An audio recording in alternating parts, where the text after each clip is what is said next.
도시철도 2호선 2단계 구간은 비록 늦더라도 공사는 진행될 걸로 보이지만 3단계 구간은 기본 설계나 사업비 산정도 안 돼 무산 위기까지 거론되고 있습니다. 정부 여당의 강력 지원 약속과 함께 국립공원 대체 부지도 마련되면서 계획된 지 10년이 넘은 흑산공항 건설이 탄력을 받게 될 전망입니다. 법원이 지스트 이사회의 김기선 총장해임 결정은 정당하다고 판결하면서 지난해 효력정지 가처분 신청까지 내며 직무에 복귀했던 김 총장의 거취가 다시 불투명해졌습니다. 이정선 광주광역시 교육감 당선인과 공무원 노조가 정기 인사를 놓고 각각 부당한 인사 개입이라는 주장과 협의를 거친 일이라는 주장을 내세우며 대립각을 세우고 있습니다.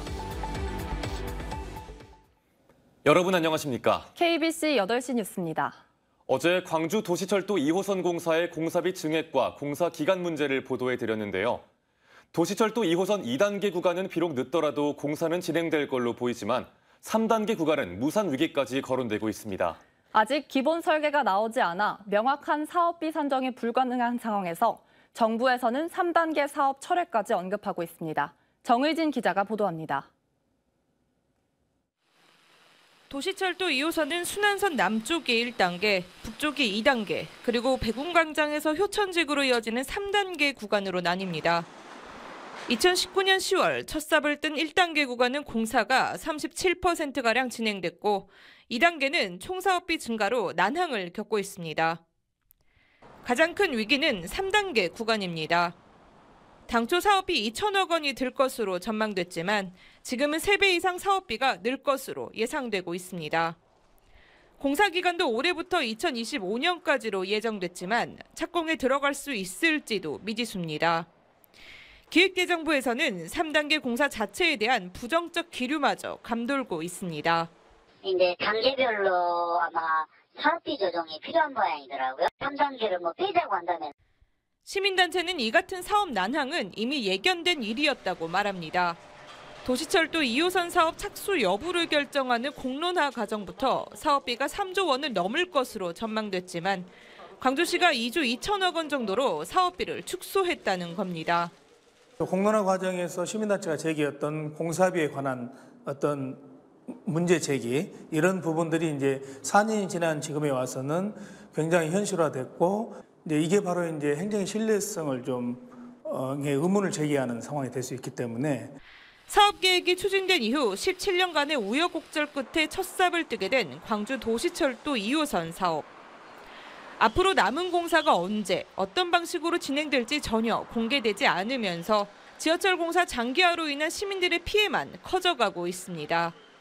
KBC 정의진입니다.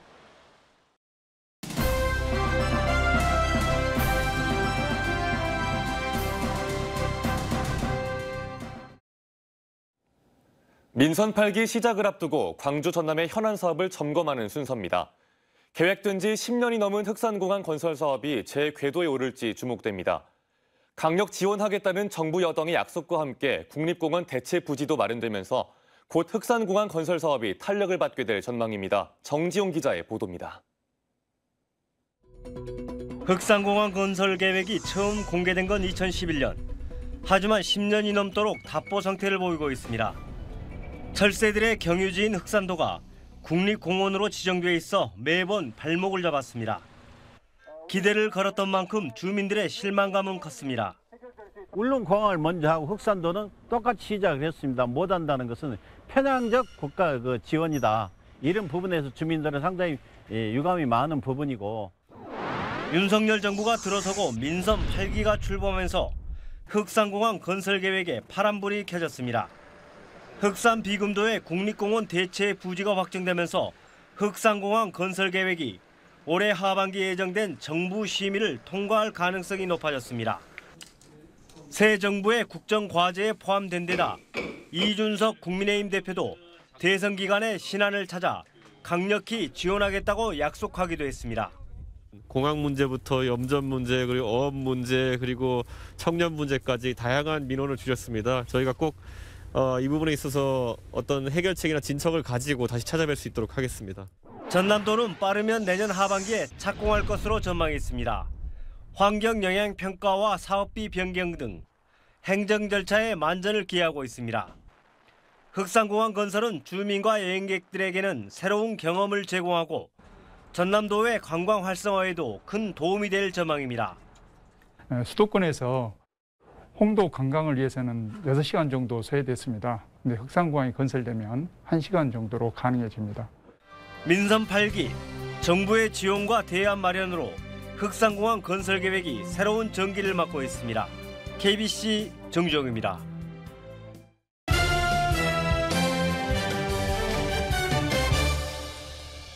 최근 들어 국민의힘이 호남을 대하는 태도가 달라지고 있습니다. 시작은 지난 3월 대선 때부터였습니다. 윤석열 대통령은 대선 후보 시절 공식 선거운동 기간에만 호남을 5차례 찾았습니다. 지난 2017년 홍준표 당시 대선 후보가 호남을 단 한 차례 찾았던 것과 비교됩니다. 또 신안 하이도까지 직접 배를 타고 이동해서 김대중 전 대통령의 생가를 찾기도 했습니다. 이준석 당대표도 국민의힘 서진 정책의 선두에 섰습니다. 선거운동 기간 호남을 7차례 방문하면서 지역의 청년들을 꾸준히 만나왔고 사전투표도 광주의 전남대에서 진행을 했습니다. 6월 지방선거에서도 국민의힘의 호남 공들이기는 계속됐습니다. 광주 전남 광역단체장 후보를 포함해서 단체장 후보만 9명을 내고 선거운동 기간에 있었던 제42회 5.18 기념식에는 국민의힘 소속 국회의원 전원 참석을 방침으로 추모 행렬에 동참했습니다. 선거가 끝나고 국민의힘의 서진 정책은 이제 호남 인재 영입에 맞춰지고 있습니다. 민주당에서 탈당하고 복당의 길까지 가로막힌 광주 서구울 지역구의 양양자 의원이 대표적입니다. 국민의힘은 양 의원에게 윤 대통령의 구상으로 만들어진 반도체 특위 위원장 자리를 제안하면서 러브콜을 보내고 있습니다. 다음 달에는 윤석열 대통령이 전남의 무소속 단체장들과 만남의 시간을 갖습니다.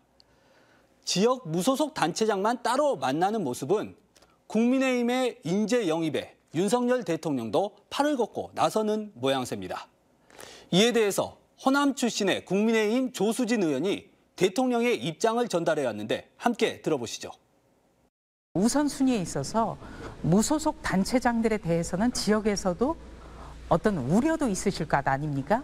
그렇다면 우리가 무소속 단체장들을 먼저 만나서 그분들이 원하시는 또 생각하시는 그런 구상을 듣는 게 순서상 맞겠다라고 생각을 하시는 거죠. 민주당이 호남의 맹주로 자리한 것은 지난 1988년 제13대 총선 때부터입니다. 당시 광주 전남에서 모든 선거구를 평민당 후보가 싹쓸이한 첫 선거였고 그 이후 보수정당 후보가 광주 전남에서 지역구 국회의원에 당선된 것은 이정현 전 새누리당 대표 단 한 명뿐입니다. 그러는 사이 보수정당은 호남을 사실상 포기하고 변변한 후보조차 내지 않았던 것이 사실입니다. 지금이 지역 대립 구도가 명확해진 35년 만에 보수정당이 가장 적극적으로 보내는 호남 구애입니다. 국민의힘이 지역민들에게서 응답을 듣기 위해서는 정치공학적 모습에 앞서 지난 세월 호남민들이 겪었던 소외와 아픔을 끌어안고 치유하려는 진정성을 얼마나 보여주느냐에 달려 있습니다. KBC 기자수첩 이영길입니다. 더불어민주당 소속 현역 광주광역시 의원들의 비위 논란이 이어지면서 광주 지역 시민사회단체의 비판의 목소리가 이어지고 있습니다. 민주노총 광주본부는 금품수수 의혹으로 수사를 받다 해외로 잠적한 현직 민주당 시의원을 겨냥해 저질 정치꾼이라고 강하게 비판하고 이를 알고도 쉬쉬한 민주당에 대해서도 광주 시민을 기만한 것이라고 비판했습니다. 참여자치 21은 사설보좌관의 최저임금법 위반으로 피소된 박미정 시의원에 대해 자신의 잘못을 성찰하기보다 덮으려는 박 의원의 부도덕함을 규탄한다고 강조했습니다. 특혜 의혹을 받고 있는 순천 삼산지구 민간공원 특례 사업에 대한 결심 공판이 다음 달 열립니다. 광주고법 행정일부는 다음 달 7일 주민들이 순천시를 상대로 낸 사업 실시 계획 인가처분 무효 소송 결심 공판을 가질 예정입니다. 앞서 같은 재판부는 지난 15일 법적 절차인 환경 영향평가를 받지 않고 인허가가 이뤄졌다며 또 다른 사업인 망북지구 민간공원 특례 사업에 대해선 무효 처분을 내렸습니다.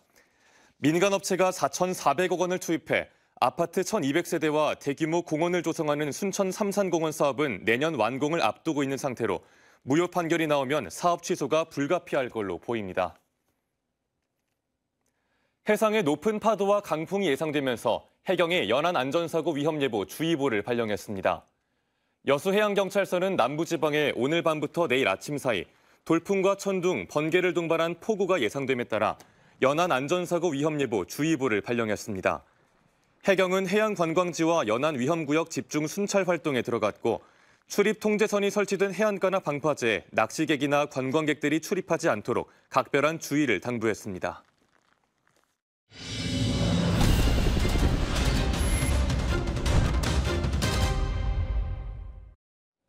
지스트 이사회가 김기선 총장을 해임한 결정은 정당하다는 법원 판결이 나왔습니다.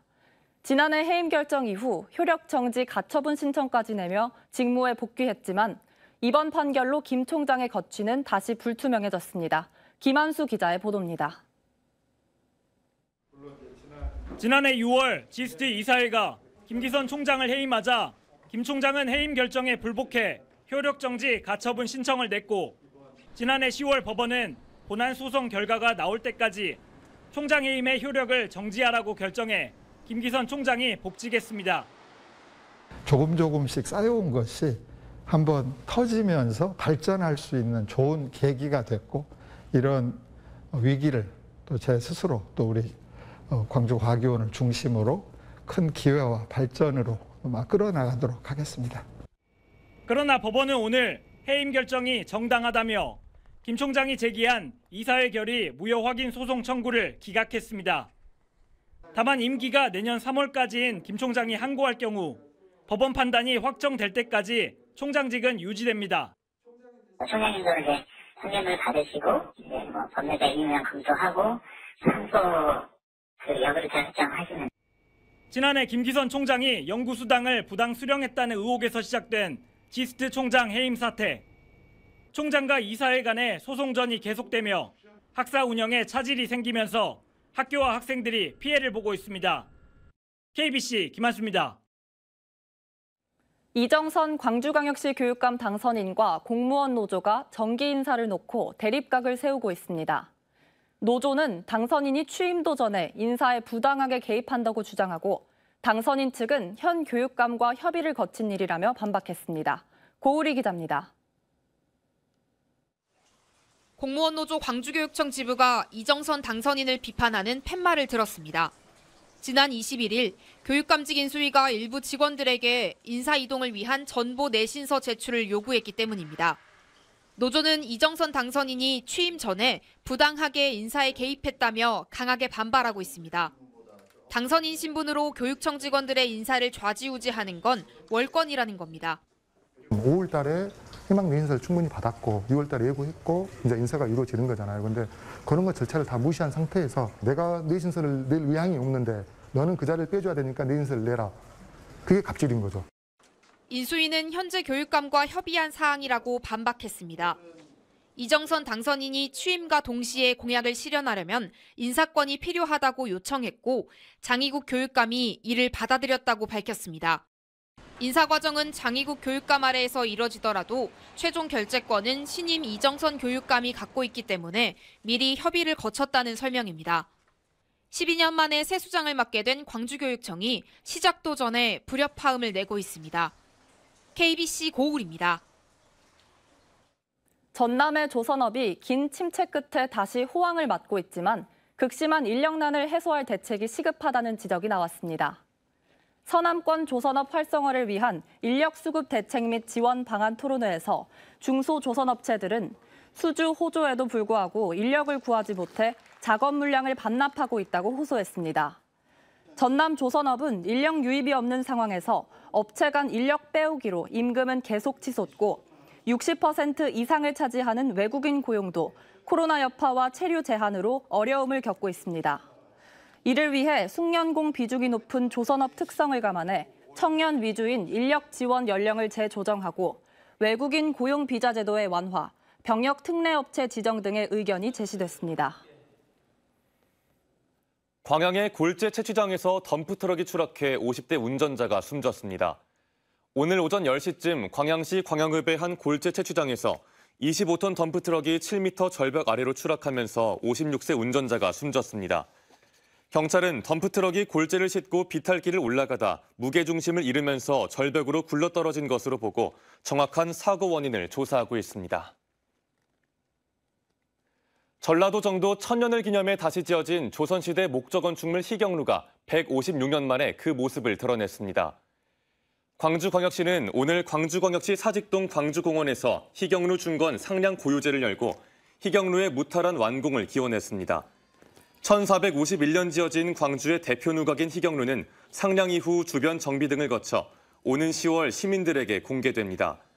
광주광역시는 지난 2018년부터 60억 원을 들여 희경루 중건 사업을 추진해 왔습니다. 정황근 농림축산식품부 장관이 무안을 찾아 양파 수급 상황을 점검했습니다. 정황근 장관은 전남 서남부 채소농협의 산지 유통센터를 방문해 양파를 선별하고 출하하는 현장을 점검하고 유통 관계자들의 의견을 청취했습니다. 정 장관은 수확기부터 가격이 높게 형성되면 생산과 소비 기반이 위축될 수 있다며 농협 등 산지에서 출하량 확대와 정부 비축 참여 등에 노력해달라고 당부했습니다. 올해 양파 가격은 가뭄 여파로 품질과 생산량이 떨어져 수확기인 6월 가격이 평년 대비 80% 이상 높게 형성된 상황입니다. 전라남도 민선 8기 비전공약위원회가 솔라시도 기업도시 사업 현장을 점검하고 3차 회의를 열었습니다. 정책분과위원들은 광역관광벨트 사업 규모 확대와 친환경 재생에너지 산업벨트 조성 사업 등의 공약을 점검하고 정책 과제로 발굴된 탄소중립 클러스터 조성 가능성 등을 살폈습니다.